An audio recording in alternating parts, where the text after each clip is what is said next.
The Traveler and Paimon leave Inazuma and travel to Sumeru in order to meet the Dendroarcon and ask about their sibling. The first person they meet is a woman who ignores them. They creep on the woman and follow her to a cave where they smell the incense she's burning and then pass out. While passed out, the Traveler sees a giant pink tree that says to her, "World, forget me." You later wake up in Gandharaville and meet Kale and Tignari. You spend time with the two and a bunch of exposition and lore is dumped on you. You learn that Kale is a forest ranger trainee. She has a life-threatening illness called Elazar, which Tignari is treating. She's also Amber's biggest fan, and she also has a connection to the Fatui Harbinger named the Doctor. Tignari, on the other hand, is a chief forest ranger in Gandharaville and actually a well-respected scholar in biology. As for Sumeru, it's ruled by a government known as the Academia, which is a government structure that resembles the government of a university. The highest level of the Academia consists of a group of people known as the Sages. As for the Dendroarcon, the current Dendroarcon is actually the second Archon in Sumeru's history. The first disappeared in the calamity that occurred several hundred years ago, the same one that killed the Electro-Archon's sister and destroyed Khaenri'ah. When the former Archon disappeared, the sages went looking for her and found the current newly born Dendroarcon, signifying the death of the former Archon. The former Dendroarcon is known as Greater Lord Rukkhadevata, and the current Archon is known as Lesser Lord Kusanali. Rukkhadevata is deeply revered in Sumeru, while little is known about Kusanali.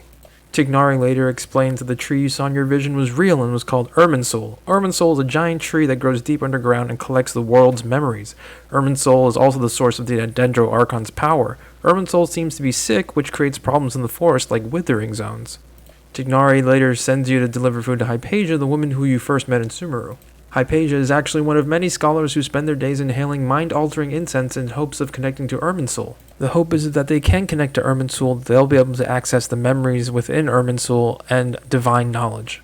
After delivering the food to Hypatia, Tignari sends you to Sumeru City to find the Dendroarcon. Here you learn about the Akasha System. The Akasha System is basically a device that allows you to connect your brain to a repository of knowledge created by the former Dendroarcon. It's basically Google Glass if Google Glass could connect your brain directly to the internet. You then wander the city asking people for information until you eventually bump into Dunyarzad. Dunyarzad is a devout follower of Kusanali, the current Dendroarcon. When Dunyarzad was a child, she had a dream of Kusanali. Ever since then, she became a devout follower. Dunyarzad is also secretly funding the Sub-Zero's festival, which celebrates Kusanali's birthday.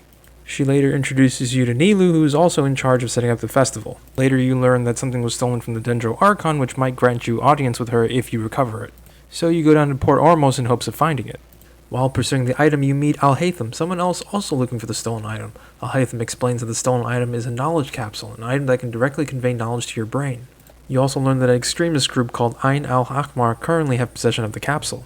The Traveler and Alhaitham come up with a plan to get information from a merchant named Dory on where the capsule currently is. The plan goes swimmingly, and you find out the location of the capsule.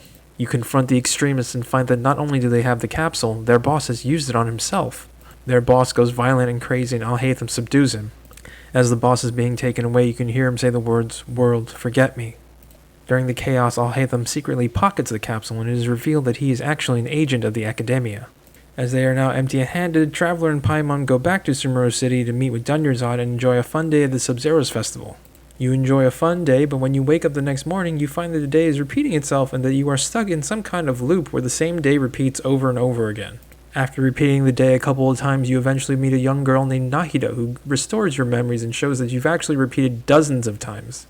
After a few more repeated days, you learn that Nahida is in fact Lesser Lord Kusanali, the current Dendroarcon. You also learn that this is in fact not a time loop, but a repeating collective dream that everyone in Sumeru is currently trapped in. It is unclear why this is happening, just that the Academia is behind it and they are in fact harvesting the dreams of Sumeru's citizens. An unfortunate side effect of this dream harvesting is that it is physically taxing, especially those who are already sick. It is at this point that we learn that Dunyarzad has Kale's illness, Elazar, and if we don't wake up soon, Dunyarzad will die. After a few more repeated days, you learn that Nilou is the key, and then you find a way to escape from the dream.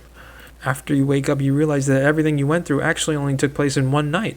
You later bump into Catherine, who is the receptionist at the Adventurers Guild, who is actually being possessed by Nahida, the Dendroarcon. Nahida now kindly provides more story exposition. First, Irminsul is actually very sick and is very dangerous for anyone who tries to connect to it. Curing Irminsul is not only integral to the safety of Sumeru, but to the entire world. Second, Catherine is in fact a Sheznayan robot, which is why the Dendroarcon could possess her. Yeah, she's a robot. Third, the sages in Sumeru are up to something and using the repeating dream to harvest the dreams of Sumeru's citizens. That's why no adults dream in Sumeru. And that's pretty much the end of the Archon quest, Act 1 and 2 of patch 3.0. We're probably not going to get any more main story until patch 3.1, so look forward to it then. I hope you enjoyed this as much as I enjoyed making it. Please like, subscribe, and comment if you enjoyed what you've seen here.